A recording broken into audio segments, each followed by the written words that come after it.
Thank you, Mr. Manjunathan Andranis.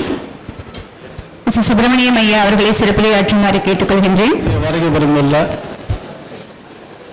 என்னோடு பணியாற்றிய அனைத்து ஆசிரியர் பெருமக்களுக்கும் முதல்கண் என்னுடைய வணக்கத்தை தெரிவித்துக் கொள்கிறேன். எங்களுடன் பயின்ற மாணவ செல்வங்கள் அனைவருக்கும் என்னுடைய வணக்கத்தை தெரிவித்துக் கொள்கிறேன்.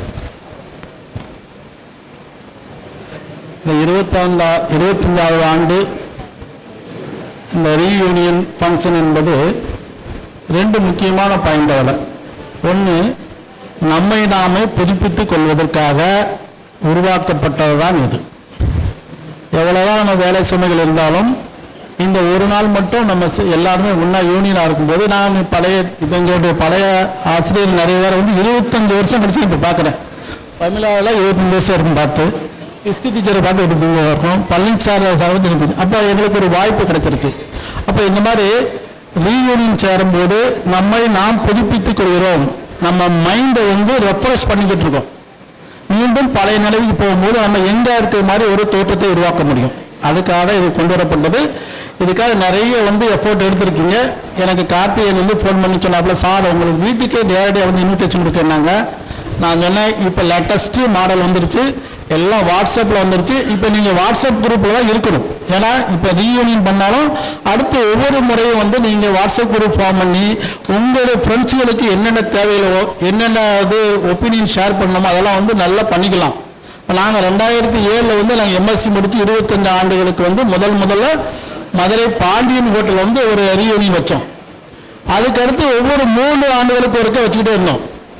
இப்போ அதுக்கு பின்னாடி எங்களுடைய பசங்க எல்லாமே மேரேஜ் பண்ணக்கூடிய ஸ்டேஜ் வந்தனால கண்டிப்பாக யாருடைய பையனாக இருந்தாலும் சரி பொண்ணாங்க திருமணத்துக்கு எல்லாருமே கம்பல்சரி அது 20 பேர் வரணும் அப்படிங்கிறத நாங்களே ஒரு எழுதாத ஒரு அக்ரிமெண்ட் மாதிரி போட்டுக்கிட்டு கண்டிப்பாக எங்கே இருந்தாலும் அந்த ஃபங்க்ஷன் போவோம்.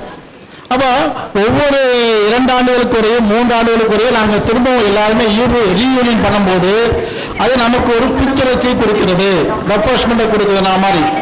அதே போல் நீங்கள் இந்த முதல் முறை இந்த ரீயூனியன் பண்ணால் இதை வாட்ஸ்அப் குரூப்பை ஃபார்ம் பண்ணி ஒவ்வொரு முறையும் உங்களுக்கு எப்போவுல யார் யாருக்கு எந்த உதவி வேணுமோ இல்லை எந்த ஒப்பீனியன் ஷேர் பண்ணணுமோ அதெல்லாம் நீங்கள் பண்ணிக்கலாம். அது மிக மிக சிறந்தது. ஆகவே இந்த மாதிரி ஒரு சிறப்பான ஒரு ரீயூனியன் பண்ணதை அடுத்த முறைக்கு நீங்கள் எடுத்து சொல்லணும். அடுத்த தலைமுறைன்னா உங்களுடைய குழந்தைகளுக்கு நீங்கள் எடுத்து சொல்ல வேண்டும். அப்போ அவங்க பார்ப்பாங்க, அப்பா நீங்கள் எதுக்கு போயிட்டு வந்திருக்கீங்க, அம்மா எங்கே போனீங்கன்னா அவங்களுக்கு ஒரு ஐடியா கிடைக்கும். நல்ல ஃப்ரெண்ட்ஷிப் ஃபார்ம் பண்ணியிருக்காங்க, படித்த ஸ்டூடெண்ட்ஸ் எல்லாம் ஒன்று சேர்ந்துருக்காங்க அப்படிங்கிறது அவங்களுக்கு இந்த மெசேஜை நீங்கள் அடுத்த தலைமுறைக்கு எடுத்து சொல்ல இது முக்கியமான ஒரு பாயிண்ட். அப்போ அவங்களும் இதே போல் நல்ல ஃப்ரெண்ட்ஷிப் ஃபார்ம் பண்ணணும், நல்ல ஸ்டேட்டஸ் வரணும், நல்லா படிக்கணும் அப்படிங்கிற ஒரு எண்ணங்கள் உருவாகும். அதற்காக தான் நான் மீண்டும் நம்ம எல்லாம் ஒன்று சேருகிறோம். எங்களுக்கு இந்த வாய்ப்பு கொடுத்ததுக்கு எனக்கு 2 பாயிண்ட். ஒன்று, என்னுடைய பழைய ஆசிரியர் பழைய தலைமை எல்லாரையும் சந்திப்பதற்கு வாய்ப்பு கொடுத்ததற்கு அனைத்து மாணவ செல்வங்களுக்கும் முதற்கண் என்னுடைய நன்றியை தெரிவித்துக் கொள்கிறேன். ரெண்டாவது, உங்களை ஒரு 25 வருஷம் கழிச்சு பார்க்கும்போது எங்களுக்கு பெரும்பாலும் யாருடைய பேசுன்னு தெரியவே இல்லை. ஆனால் நீங்கள் உங்கள் நேம் வச்சுதான் இவங்க தான் அப்படிங்கிறத திரும்ப ரீகால் பண்ணுறான்னா அவன் பிரெயினை ரெப்ரெஸ் பண்ணி கொண்டு வரும். அப்போ அந்த பேரெல்லாம் சொல்லும் போது இவங்க இந்த இடத்துல உட்கார்ந்துருந்தாங்க, இந்த இடத்துல படித்தாங்க அப்படின்னு திரும்ப எங்களுக்கு ஞாபகம் வருது. அப்போ again we are going to அந்த டீச்சர்ஸ் ஸ்டேட்டஸ் போகிறோம், நீங்கள் ஸ்டூடெண்ட் லெவல் போகிறீங்க. அப்போ நம்ம மைண்டை ரெப்ரெஷ் பண்ண நம்ம எங்கன்னு எனர்ஜெட்டிக்காக இருப்போம். அப்போ அந்த வாய்ப்புகளை பயன்படுத்தி கொண்டு மீண்டும் எல்லா வளங்களையும் எல்லா செல்வங்களையும் நீங்கள் பெற வேண்டும்.